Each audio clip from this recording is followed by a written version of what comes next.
Is trauma contagious? It sounds outrageous that stories of woe can hurt us so. Can these stories come back to plague us?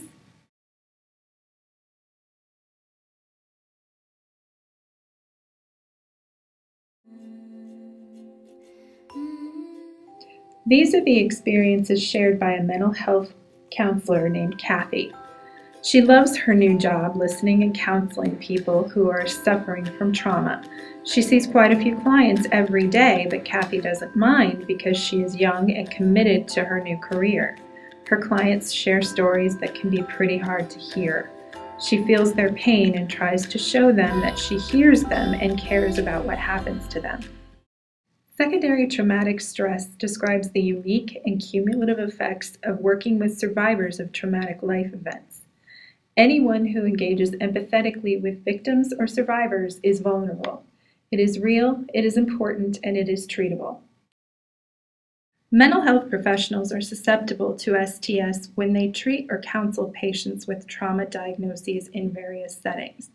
The population of mental health professionals, including psychologists, psychiatrists, and social workers vulnerable to potential exposure, is currently estimated to be over 750,000. It is inevitable that the doctor should be influenced to a certain extent, and even his nervous health should suffer. He quite literally takes over the sufferings of his patient and shares them with him. For this reason, he runs a risk and must run it in the nature of things. Soon, Kathy starts to notice all of her energy is being focused on helping her clients work through their traumas. Her work keeps her so busy and consumed with thought that she's finding she has less and less time and energy to put into living her own life outside of work. Warning: Kathy is at risk for secondary traumatic stress. Do you see many clients throughout your day? Do your clients have traumatic things to say? Do you lack experience and training in trauma? Do you feel the pain of your client's drama? For this, your mind and body will pay. Kathy can't seem to get the stories out of her head.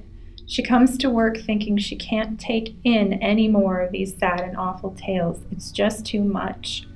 Kathy is worried, anxious, and quick to anger. Her clients and coworkers notice that she is not the same engaging person that she was when she started working there.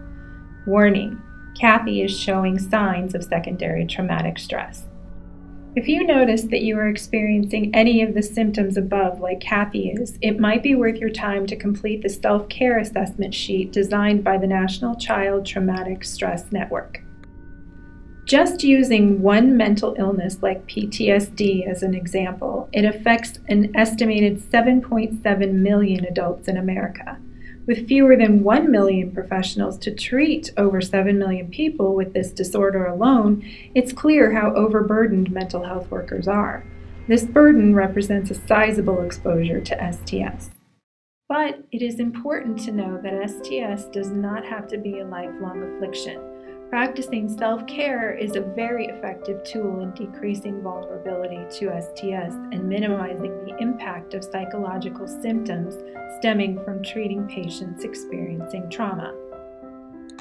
After noticing that Kathy is showing signs of STS, her supervisor, coworkers, and friends jump into action.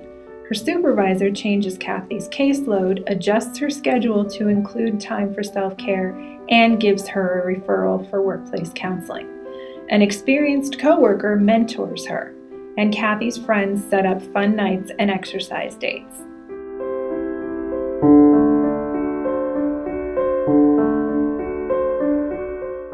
We have an obligation to our clients as well as to ourselves, our colleagues, and our loved ones not to be damaged by the work we do. Trauma doesn't have to mean a lifetime of drama.